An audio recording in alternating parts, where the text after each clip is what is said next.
All right, everyone. Buckle up your seats. We're going to infinity and beyond. So, today we'll be talking about infinity. Okay, stop. Sorry. So, what is infinity? You've heard of this word so much that you might have a pretty good idea. Maybe stacking up a pile of books on and on forever. Well, it turns out that you were wrong, completely wrong. Infinity is not something that's humongously big or tremendously small. Infinity has no boundaries or an end. It doesn't get larger over time or smaller. Infinity is complete as it is. It is fully formed. Infinity doesn't do anything. It just is. Yes, it may be a very unintuitive and baffling concept, but mathematically, it makes every bit of sense. While science applies maths to the physical world to explain our universe, and thus need their maths to work hand in hand with physics. However, mathematics does not have to conform to the physical world. Maths has another world to itself. For an example, let's look at a curve defined by the equation y equals k over x, called a hyperbola. The general form of this equation is y equals 1 over x. When x is 1, y is 1. When x is 2, y is a half. When x is 4, y is a quarter. When x is 8, y is an eighth. But what happens when x is equal to 0? Because the x value can be any positive or negative integer, the y value can also be infinitely small or large, and this will give us something that looks like this.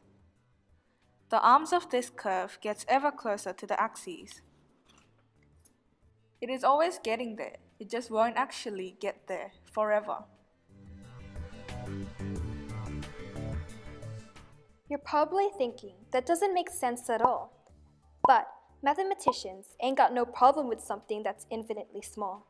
And to understand how the hell they do, we first need to know what mathematics is.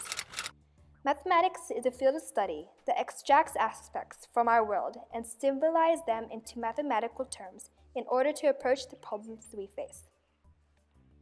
Since recorded history, mathematics has been the forefront of discoveries of every civilized society. And throughout the history of mankind, the need for maths, along with its complexity, increased based on the wants of society.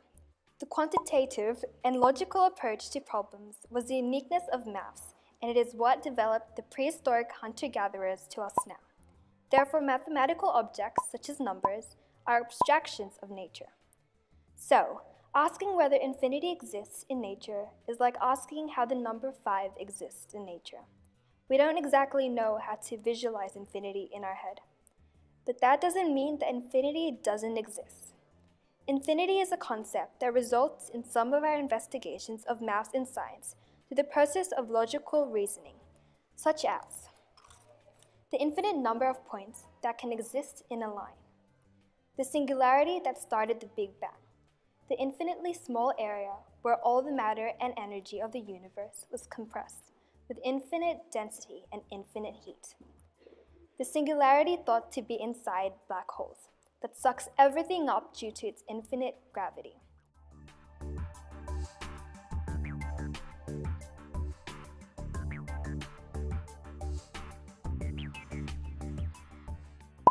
And it is to be amazed at that human beings developed this discipline, from counting rocks to tying knots, to abacuses, to trigonometry, to algebra, and to calculus. Although the complexity of pure and applied mathematics is beyond the understanding of average people. We need to know that the field of mathematics has improved not only the quality of our life, but also expanded our boundaries in the exploration of the universe tremendously. Maths is more than just numbers. We, as part of modern civilizations, need to appreciate mathematics more. Maths is not scary, boring, or is irrelevant to our lives. Maths is logic. Maths is exciting. Maths is the language of the universe. Maths is beauty.